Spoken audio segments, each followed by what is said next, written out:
In 1907, Britain and France embraced Russia. They used honey, in a triple alliance, Britain, France and Russia. And the honey that they used to trap Russia was that if we win the war that's coming with the Ottoman Empire, you will get Constantinople, which is what Russia wants. But they promised Russia one thing through the front door, and they took it back through the back door, like what they did to the Arabs. These are people with PhDs in deception. If they tell you that the sun is shining, don't believe them. Go outside and look up in the sky, see whether the sun is shining.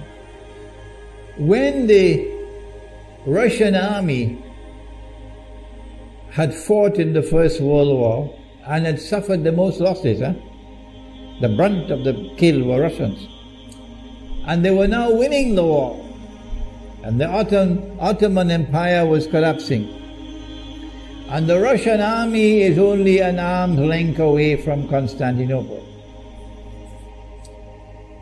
They don't want Russia to get Constantinople. No.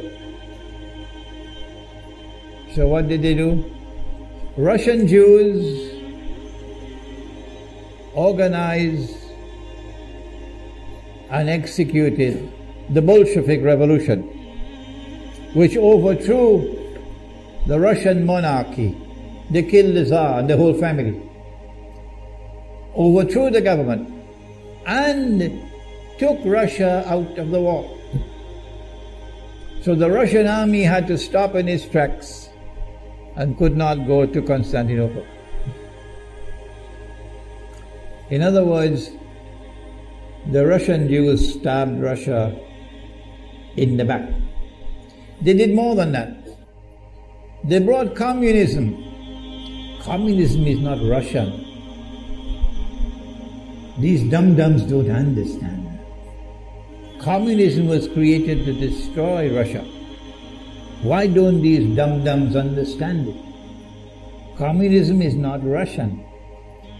Communism was created to destroy Russia, to destroy the Russian Orthodox Church. So they brought communism in the Soviet Union. And for the next 60, 70 years, this Zionist created entity called the Soviet Union waged war on religion, waged war on the Russian Orthodox Church, killed the priests, closed down the monasteries and churches and so on. 60, 70 years. And then, when the appropriate time came and Israel came into being, it is this same Soviet Union which opened the doors for millions of Russian Jews to now migrate to Israel. If you go to Israel today, you might believe you're in Russia. So many people speaking Russian. These are the Russian Jews. And then the Soviet Union, 6 years after Israel came into being, did something strange and mysterious. Crimea is Russian territory. Crimea is a part of Russia. The Soviet Union decided to give Crimea as a gift to Ukraine. Why did they do that? The historians don't tell you. So let Imran tell you. They gave Crimea to Ukraine in order to stab Russia in the back one more time. Because if Russia loses Crimea, it will enhance Israel's security. The Russian Navy is based in Crimea. And there is a straight line from Crimea to Constantinople. To get out of the Black Sea and to get into the Mediterranean Sea, you got to pass through the Bosphorus. And the city of Constantinople is located right there on the Bosphorus. So they gave Crimea as a gift to Ukraine. They never bothered to consult the people of Crimea and get their consent. No. They never bothered to seek the permission of the Russian people. No. But Washington doesn't want to hear that. The foolish man who now sits in the White House of the United States, the foolish man who would like to pretend that he's a man of wisdom, he doesn't want to hear.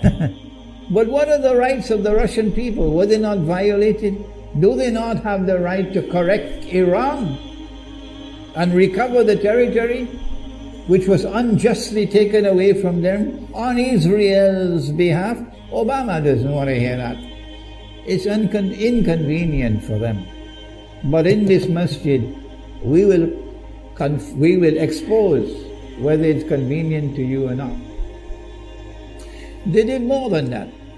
Not only did they give Crimea to Ukraine, but earlier on they gave eastern Ukraine. Eastern part of it, now eastern Ukraine, was Russian. It was Russian. And the Soviet Union gave it as a gift to Ukraine.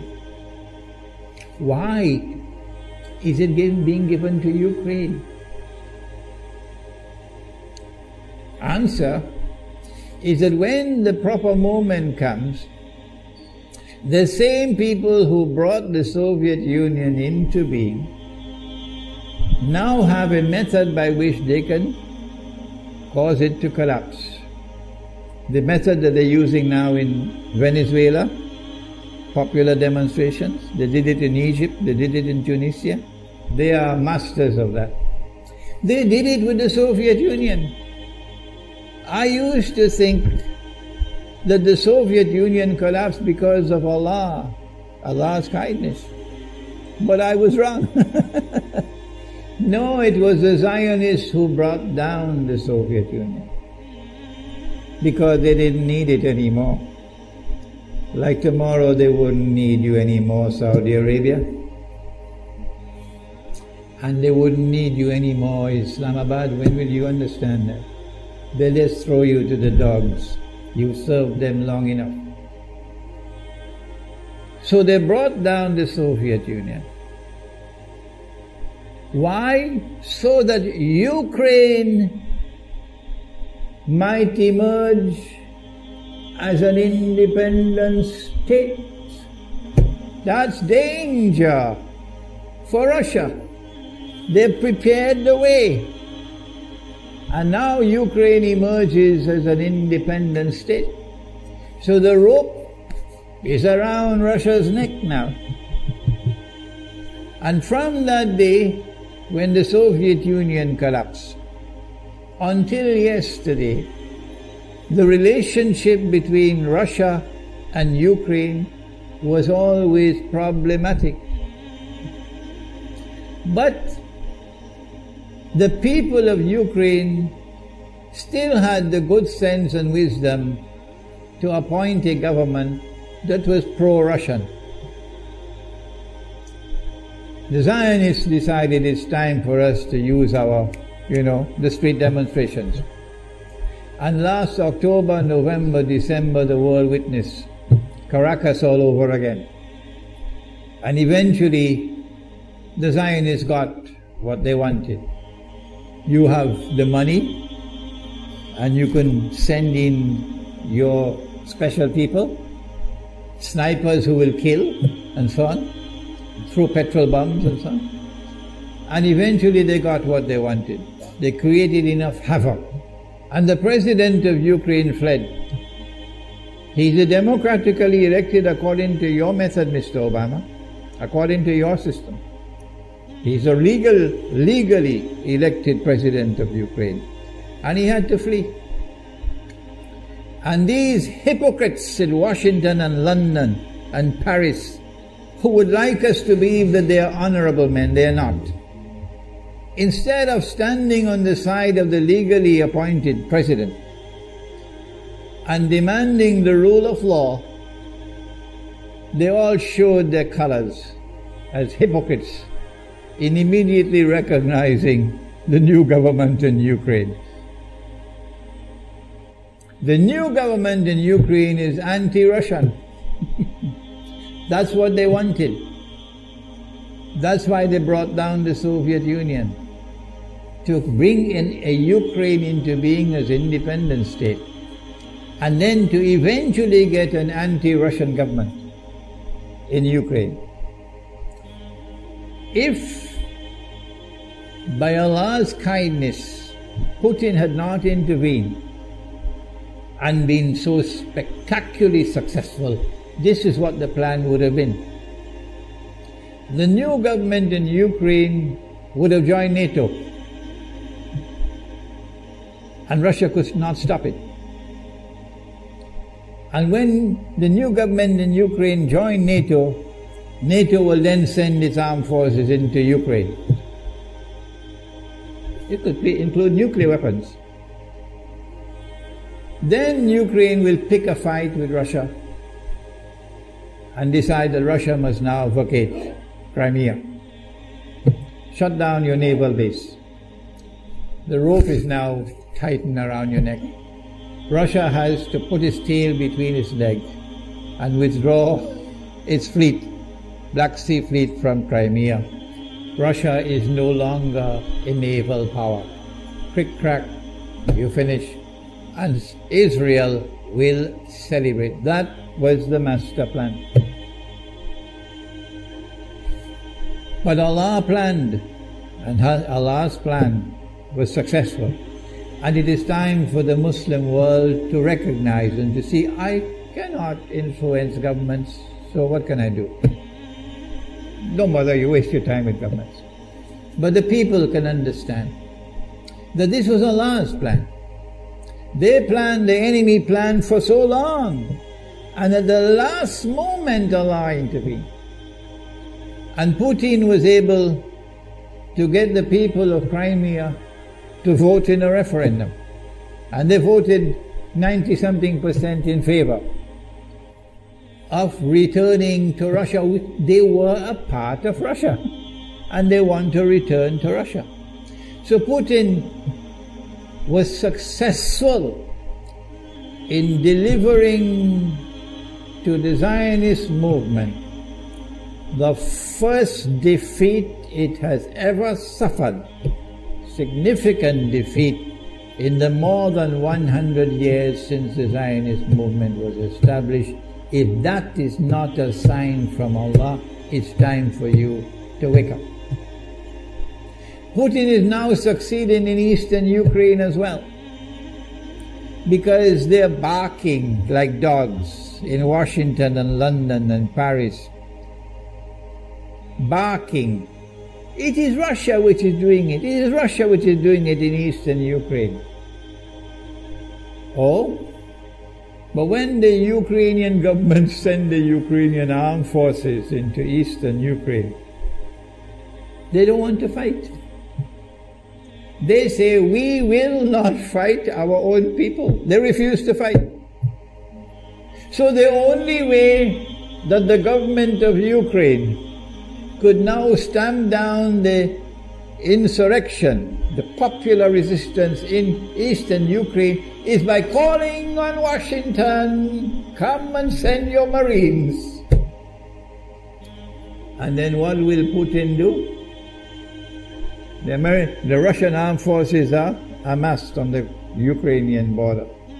So the Ukrainian soldiers are refusing to fight their own people for two reasons. Number one, why should we do your dirty work for you? We're not going to fight our own people. That's not what soldiers are for. And number two, if we make the mistake of using guns on these Russian-speaking Ukrainians, what will the Russian army do to us tomorrow? And they have already said, Putin has already said, we are going to intervene to defend our people. He's already said it plainly. The writing is on the wall. Putin has won a victory in Crimea, whether governments like it or not, whether governments vote this way or that way, is now irrelevant, because we all know that they have to vote where the butter is. Putin is on his road to a second victory in Ukraine, and they can't take defeat after defeat. So the writing is on the wall. Exactly as Nabi Muhammad alayhi salatu wasalam has said, that we are now moving towards the malhama. How long will it take? I don't know, and you don't know. But the malhama is coming.